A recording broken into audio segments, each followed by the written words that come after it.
Hi viewers అందరికీ ముందుగా వరలక్ష్మి వ్రతం శుభాకాంక్షలు అండి. వరలక్ష్మి వ్రతం అంటే మన ఇంట్లో చాలా బాగా సెలబ్రేట్ చేసుకుంటారు మన ఇంటి ఆడపడుచులందరూ. సో అందరికీ ఎంతో ఇష్టమైన పండుగ అన్నమాట. ఆ వరలక్ష్మి వ్రతం రోజు మార్నింగే లేచి నేను చక్కగా ఇల్లంతా క్లీన్ చేసుకుని గుమ్మాలకి పసుపు రాసుకుని బొట్లు పెట్టుకుని ఇలాగ ఎంట్రన్స్ ఆర్చ్కి కలువ పువ్వులతో ఉండే దండ అయితే నాకు ఒకటి కనిపించిందండి. నేను బయట షాపింగ్ వెళ్ళినప్పుడు తీసుకున్నాను, నాకు నచ్చింది. సో ఎంట్రన్స్ ఆర్చ్కి అయితే పెట్టుకున్నాను. సో అమ్మవారికి పలహారాలు అన్నీ అయితే చేసేసాము. గారెలు, బూరెలు, పరమాన్నం, పులిహార, అలాగే అమ్మవారికి ఎంతో ఇష్టమైన శనగలు, చలివిడి, వడపప్పు, పానకం అన్నీ రెడీ చేసామండి. సో ఇక్కడ అమ్మవారి దగ్గర అయితే రెడీ చేస్తున్నాము. మా పాప చూసారు ఎంత మంచిగా కూర్చుందో, పట్లంగా వేసుకుంది. నాకు చాలా బాగా అనిపించింది.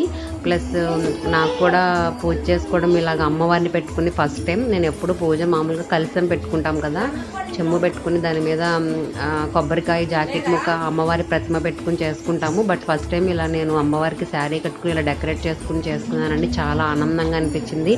అమ్మవారు అచ్చం మా ఇంట్లో ఉన్నారన్న ఫీలింగ్ అయితే చాలా బాగా అనిపించింది. అత్తయ్య కూడా వచ్చారండి. ఆవిడతో నేను కలిసి ప్రతిష్ఠానం చేయించాను, ఎందుకంటే పెద్దాము కదా. సో అందుకని ఆవిడతో కలిసి ప్రతిష్ఠానం చేసాం. కింద ఒక రాగి పళ్ళెం పెట్టి దానిలో బియ్యం పోసి దానిలో పసుపు, కుంకుమ, ఒక కాయిన్ వేసి దానిపైన తమలపాకులు పెట్టి దానిపైన కలశం పెట్టామండి. ఆ కలశంలో వాటరు, పసుపు, కుంకుమ, అక్షంతలు, పువ్వులు అయితే వేశారు అత్తయ్య. నేను ఆవిడ చెయ్యి అయితే పట్టుకున్నానండి, ఎందుకంటే ఆ పెద్దవాళ్ళు చేస్తే మనకి హ్యాపీగా అనిపిస్తుంది. సో అందుకని ఆవిడతో చేయించాను ఆ కలశ ప్రతిష్ఠానం. తర్వాత ఆ కలశం మీద తమలపాకులు కూడా పెట్టామండి. మంచిగా పైన తమలపాకులు పెట్టాము చూసారా. ఆ తమలపాకుల పైన కొబ్బరికాయ పెట్టాము. కొబ్బరికాయకి పసుపు బట్టు పెట్టి ఆ కొబ్బరికాయ మీద గొండు జాకెట్ మొక్క అయితే పెట్టాము. ఎరుపు రంగు ఇష్టం కదా అమ్మవారికి. సో అందుకని ఎరుపు రంగు జాకెట్ మొక్కే పెట్టాము. ఆ ఎరుపు రంగు జాకెట్ మొక్క మీద బ్యాంగిల్స్, అలాగే అమ్మవారి ప్రతిమ ఉంటుంది కదా, దారంతో మనం చేసుకుని అందులో పెట్టి ఆ ప్రతిమని గాజులు అవన్నీ వేసామండి. ఇంకా సో దీపారాధన కూడా చేసేసాము. ఆ కలశం కింద వినాయకుడిని చేసుకున్నానండి. వినాయకుడికి ప్రసాదం కింద బెల్లం కూడా పెట్టాను. సో వినాయకుడికి పూజ చేసేసుకున్నాను. దీపారాధన అయిపోయిన తర్వాత వినాయకుడికి పూజ చేసుకున్న తర్వాత అమ్మవారి అష్టోత్తరం అవన్నీ చదువుకున్నామండి. అలాగే అమ్మవారి లక్ష్మీ అష్టకం ఉంటుంది కదా, సో అది కూడా చదువుకున్నాము. తర్వాత అమ్మవారికి అన్ని నైవేద్యాలన్నీ తీసుకొచ్చాము. ఫస్ట్ అవి తేకముందు అమ్మవారి కథ కూడా చదువుకున్నామండి. అమ్మవారి కథ చాలా సింపుల్గా ఉంటుంది. చాలా సౌభాగ్యాలన్నీ మనకి ఆ కథ విన్నా సరే చదివినా సరే మనకి సౌభాగ్యాలన్నీ లభిస్తాయి. చాలా హ్యాపీగా అనిపించింది, ఎందుకంటే అమ్మవారిని ఇలా పెట్టుకుని చేసుకోవడం అనేది నాకు చాలా ఫస్ట్ టైం మంచి ఫీలింగ్ అనమాట. ఇది మాత్రం నాకు చాలా హెల్ప్ కూడా చేశారు అత్తయ్య వచ్చి. కొంచెం ఆవిడకి హెల్త్ బాగాలేదు, అయినా సరే వచ్చి నాకు హెల్ప్ చేశారండి. పాపని చూసుకుంటున్నారు. ప్లస్ బూరెలు అయితే వేసారు అత్తయ్య. మిగతావి కూడా ఆమె హెల్ప్ చేశారు నాకు.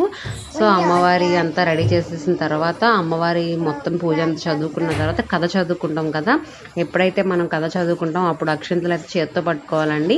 సో నేను పట్టుకుని అత్తయ్యకి కూడా ఇచ్చానండి. ఆ కథ అంతా అయ్యేంత వరకు ఆ అక్షంతలు చేత్తోనే ఉండాలి. ఎప్పుడైతే కథ అయిపోతుందో ఆ కథ అయిపోయాక అక్షంతలు అయితే అమ్మవారి ప్రతిమ మీద వేసేయాలి. సో అంతా అయిపోయిందనమాట. ఫైనల్గా మేము ప్రసాదాలు కూడా పెట్టేసాం, పిక్స్ కూడా దిగాము. నెక్స్ట్ మా అపార్ట్మెంట్లో ఒక 9 మందిని పిలిచి ముత్తైదులకి తాంబూలం కూడా ఇచ్చామండి. తాంబూలం ఇచ్చినప్పుడు అదే ఇస్తినమ్మ వాయనం సమ్మ ఏదో చెప్పమన్నారు, చెప్పాము. ఇప్పుడు మనకి వెండి పూత వేసిన ప్లేట్లు వస్తున్నాయి కదా, సో ఆ ప్లేట్లు, జాకెట్ మొక్క, అరటిపళ్ళు, పసుపు, కుంకం, అలాగే నేను చేసిన ప్రసాదాలన్నీ వాళ్ళకి ఇచ్చానండి. అందరూ వచ్చారు 9 మంది.